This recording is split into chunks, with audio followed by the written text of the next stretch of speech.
Hello నమస్తే. గడిచిన 48 గంటలుగా దేశవ్యాప్తంగా ఒక్కటే చర్చ. పార్లమెంట్లో ప్రవేశపెట్టిన డీలిమిటేషను, మహిళా రిజర్వేషన్ బిల్లు, కేంద్ర పాలిత ప్రాంతాల్లో లోక్సభ స్థానాల పెంపు అంశానికి సంబంధించి. సో డీలిమిటేషన్ అంశానికి సంబంధించి మొత్తం దేశ మీడియా, మొత్తం దేశంలో రాజకీయ పార్టీలు, దేశ ప్రజలు చర్చించుకుంటున్నారు, మాట్లాడుకుంటున్నారు. ఈ సందర్భంగా ప్రధానమైన ఎజెండా డీలిమిటేషన్కి సంబంధించి అభ్యంతరం చెప్తున్న పార్టీలు మాట్లాడుతున్న మాట, డీలిమిటేషన్ ఈ సమయంలో హడావుడిగా చేయాల్సిన అవసరం ఏంటి అని పార్టీలు మాట్లాడుతున్న మాట. రెండు బిల్లుల్ని కలిపేందుకు పెడుతున్నారు, మహిళా రిజర్వేషన్ బిల్ని, డీలిమిటేషన్ బిల్ని అని. ఇంకోటి దక్షిణాదికి అన్యాయం జరుగుతుంది అని. దక్షిణాదికి అన్యాయం జరుగుతుందనే పాయింట్ పైన పెద్ద చర్చ దేశవ్యాప్తంగా జరుగుతోంది. దక్షిణాదికి అన్యాయం జరుగుతుందని దక్షిణాది రాష్ట్రాలైన కేరళ మాట్లాడుతోంది ముక్త కంఠంతో. దక్షిణాదికి అన్యాయం జరుగుతుందని తెలంగాణ మాట్లాడుతోంది ముక్త కంఠంతో.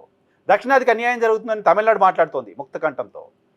దక్షిణాదికి అన్యాయం జరుగుతోందని కర్ణాటక మాట్లాడుతోంది, భారతీయ జనతా పార్టీ మినహా కాంగ్రెస్ పార్టీ అక్కడ. కానీ ఆంధ్రప్రదేశ్కు సంబంధించిన నాయకత్వం, ఆంధ్రప్రదేశ్ రాష్ట్రం మాత్రం దక్షిణాదికి అన్యాయం జరుగుతున్నా మేము పట్టించుకోం, దక్షిణాది గురించి మాకు సంబంధం లేదు, అసలు దక్షిణాది రాష్ట్రాలకు అన్యాయం జరుగుతుందా అనే అంశంపైన చర్చ చేయడానికి కూడా మేము సిద్ధంగా లేం అని ఆంధ్రప్రదేశ్ రాష్ట్రం మూతికి మాస్క్ వేసుకుని కూర్చున్నట్టు కనపడుతోంది. డీలిమిటేషన్ చేస్తే 2011 జనాభా లెక్కల ప్రకారం చేసినా, ఇప్పుడు కొత్తగా చేసే జనాభా లెక్కల ప్రకారం చేసినా దక్షిణాది రాష్ట్రాలకు అన్యాయం జరుగుతుంది అనేది జనరల్గా అందరూ ఒప్పుకునే మాట. ఎందుకంటే దక్షిణాది రాష్ట్రాలు జనాభా నియంత్రణని కంట్రోల్లో పెట్టుకున్నాయి, జనాభా నియంత్రణని పాటిస్తూ వచ్చాయి, క్రమశిక్షణతో ఉంటున్న రాష్ట్రాలుగా దక్షిణాది రాష్ట్రాలు ఉన్నాయి. ఉత్తరాది రాష్ట్రాల్లో జనాభా ఎక్కువగా ఉంది. జనాభా ప్రాతిపదికన డీలిమిటేషన్ జరిగితే దక్షిణాది రాష్ట్రాల కంటే ఉత్తరాది రాష్ట్రాల్లో ఎక్కువగా పార్లమెంట్ స్థానాలు పెరగడానికి సంబంధించిన అవకాశం ఉంది.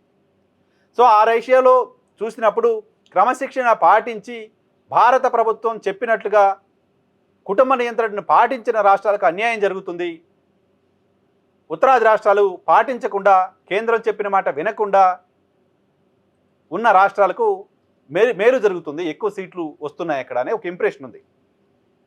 ఈ నేపథ్యంలోనే కేంద్ర ప్రభుత్వం ఒక కొత్త ప్రతిపాదన ఎన్డీఏ ఎంపీల సమావేశంలో కేంద్ర హోంశాఖ మంత్రి అమిత్ షా చెప్పినట్లు చూసాం. ఏంటది? 50% సీట్లు పెంచుతున్నాం, 50% సీట్లు పెంచడం కారణంగా దక్షిణాది రాష్ట్రాలకు అన్యాయం జరగదు అని.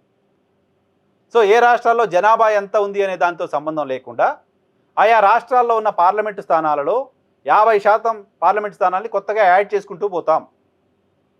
543 స్థానాలు పార్లమెంట్లో ఉంటే మొత్తం 271 స్థానాలు మళ్ళీ పెంచుతున్నాం.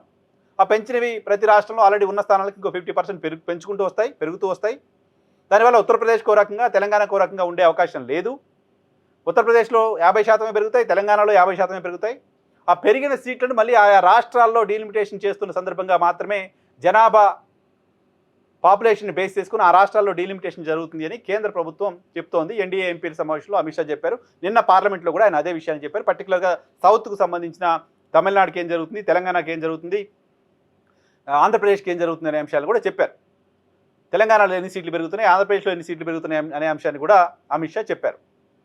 ఓకే, అమిత్ షా చెప్పారు తెలంగాణకు దక్షిణాదికి అన్యాయం జరగదని, కాబట్టి ఆంధ్రప్రదేశ్ సంబంధించిన పార్టీలు మాట్లాడకపోయినా ఇబ్బంది ఏం లేదు అనుకోవడానికి సంబంధించిన అవకాశం లేదు. ఎందుకంటే మొత్తం వీడియోలో చెప్పడం ఉద్దేశం ఏంటంటే ఆంధ్రప్రదేశ్ని ఒక అనాథగా మార్చేశారు. ఆంధ్రప్రదేశ్ గొంతెత్తదు అని, ఆంధ్రప్రదేశ్ కేంద్రం ఏం చెప్తే అది తల ఊపుతుంది తప్ప ఆంధ్రప్రదేశ్ దక్షిణాది ప్రయోజనాల కోసమో ఆంధ్రప్రదేశ్ ప్రయోజనాల కోసమో మాట్లాడదు అని ఆ రాష్ట్రానికి సంబంధించిన ప్రధాన రాజకీయ పార్టీలు భావిస్తున్నాయి. ప్రధాన రాజకీయ పార్టీలు అలా బిహేవ్ చేస్తున్నాయి.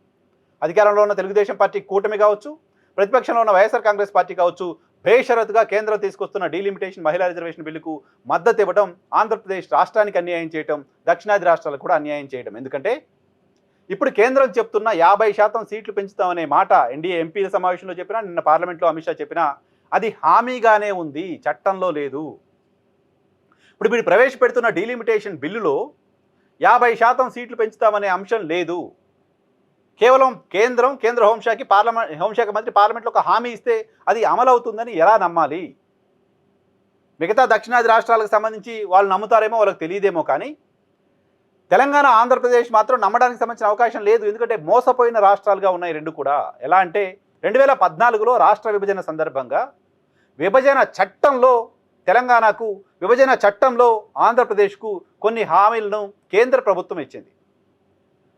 రెండు విభజిత రాష్ట్రాలకు కేంద్ర ప్రభుత్వం చట్ట ప్రకారం ఇచ్చిన హామీలు 12 ఏళ్ల తర్వాత పుష్కర కాలం గడిచిన ఈ క్షణానికి కూడా అమలు కాలేదు. చట్టంలో పెట్టి కేంద్ర ప్రభుత్వం ఇచ్చిన హామీనే 12 ఏళ్ల తర్వాత అమలు కాని పరిస్థితి ఉంటే కేంద్రం బిల్లులో అంశాన్ని పెట్టకుండా జస్ట్ మేము హామీ ఇచ్చేస్తాం, అమలు చేసేస్తాం అని చెప్తే ఎలా నమ్మాలి? మిగతా వాళ్ళు ఎలా నమ్మినా పర్వాలేదు, తెలుగు రాష్ట్రాలకు సంబంధించిన ప్రజలు ఎలా నమ్మాలి? తెలుగు రాష్ట్రాలు ఎందుకు నమ్మాలి? దీన్ని ప్రశ్నించాల్సిన అవసరం ఆంధ్రప్రదేశ్ సంబంధించిన రాజకీయ పార్టీలకు లేదా? నిజానికి ఆ మాటకు వస్తే తెలంగాణ కంటే ఆంధ్రప్రదేశ్ రాష్ట్రానికే ఆ విషయంలో ఎక్కువ అన్యాయం జరిగింది. 5 ఏళ్ల పాటు ప్రత్యేక హోదా అంశాన్ని కేంద్రం విభజన చట్టంలో పెట్టింది, 12 ఏళ్ళైనా దాన్ని ఇంప్లిమెంట్ చేయలేదు. మీ రాష్ట్రానికి చట్టంలో పెట్టిన అంశాన్నే ఇదే కేంద్ర ప్రభుత్వం అమలు చేయని పరిస్థితుల్లో ఇప్పుడు బిల్లులో పెట్టిన అంశాన్ని 50% సీట్ల పెంపు అంశానికి కేంద్ర హోంశాఖ హామీ ఇచ్చింది కాబట్టి మేము చప్పట్లు కొట్టేస్తాం, మద్దతు ఇస్తామని ఆంధ్రప్రదేశ్లో రాజకీయ పార్టీలు మాట్లాడుతుంటే మోసం చేసిన ఈ ప్రభుత్వమే మళ్ళీ మాకు హామీ ఇచ్చింది కాబట్టి అమలు చేస్తుందని మీరు నమ్ముతున్నారంటే మీరు ఆంధ్రప్రదేశ్ రాష్ట్ర ప్రయోజనాల కోసం నమ్ముతున్నారా? మీరు జైలు ఊచలో లెక్క పెట్టకుండా ఉండాలని నమ్ముతున్నారా అని ప్రజలు అనుకునే అవకాశం ఉంటుంది కదా. ప్రజలకు అటువంటి అవకాశాన్ని ఎందుకు ఇస్తున్నారు? ఎందుకంత నోరు లేకుండా, ఎందుకంత చావ లేకుండా, ఎందుకంత చలనం లేకుండా ఉండిపోయారు? కనీసం కేంద్రంలో మా వల్లే అధికారంలో భారతీయ జనతా పార్టీ ఉంది, మేము లేకపోతే ప్రభుత్వం పడిపోతుంది అని సన్నాయి నొక్కులు నొక్కుతున్న తెలుగుదేశం పార్టీ ఆ ప్రయత్నం అన్నా చేసి ఉండాలి కదా. దక్షిణాదికి అన్యాయం జరగదు అని ఒక హామీని మాకు ఇవ్వండి అని కేంద్రం దగ్గరికి వెళ్ళి కనీసం అడిగినట్లు నటించాలి కదా. చంద్రబాబు నాయుడు ఈ దేశంలో అత్యంత సీనియర్ పొలిటీషియన్, దక్షిణాదికి మాత్రం కాదు మొత్తం దేశానికి ఆయన నాయకుడు అని మీరు కీర్తించుకుంటూ ఉంటారు కదా. దక్షిణాది రాష్ట్రాలకు ఇంత అన్యాయం జరుగుతుంటే దక్షిణాది రాష్ట్రాలకు సంబంధించిన అత్యంత సీనియర్ పొలిటీషియన్గా ఉన్న చంద్రబాబు మీ నాయకత్వంలోనే మీ ఎంపీల కారణంగానే కేంద్ర ప్రభుత్వం నడుస్తుందని చెప్పుకుంటున్న చంద్రబాబు కేంద్రం దగ్గరికి వెళ్ళి దక్షిణాదికి అన్యాయం చేయకండి, దక్షిణాదికి సంబంధించిన అభ్యంతరాలు ఇవి కాబట్టి ఈ అభ్యంతరాలని అడ్రస్ చేయండి అని మాట్లాడొచ్చు కదా. దానికేం భయం? ఆ ఇనిషియేషన్ చంద్రబాబు తీసుకుంటే ఆయనతో పాటు తెలంగాణ, ఆయనతో పాటు తమిళనాడు, ఆయనతో పాటు కేరళ, ఆయనతో పాటు కర్ణాటక సంబంధించిన నాయకత్వం కూడా కలిసి వస్తుంది కదా. చంద్రబాబుతో కలిసి పనిచేయడానికి ఎవరికి ఈగోలు ఉండాల్సిన అవసరం లేదు కదా. ఈ రాష్ట్రాలకు సంబంధించిన వాళ్ళకి రాష్ట్రాల ప్రయోజనాల కోసం, దక్షిణాది ప్రయోజనాల కోసం చంద్రబాబు ముందుకు వస్తే మీరు జాతీయ నాయకుడిగా దేశ ప్రయోజనాల గురించి మాట్లాడతారు, దక్షిణాది ప్రయోజనాలకు అన్యాయం జరుగుతుంటే ఆంధ్రప్రదేశ్ ప్రయోజనాలు కూడా తాకట్టు పెట్టి మౌనంగా ఎందుకుంటున్నారు? ఆంధ్రప్రదేశ్ రాష్ట్రాన్ని ఆంధ్రప్రదేశ్లో రాజకీయ పార్టీలు అనాథగా మార్చేశాయి.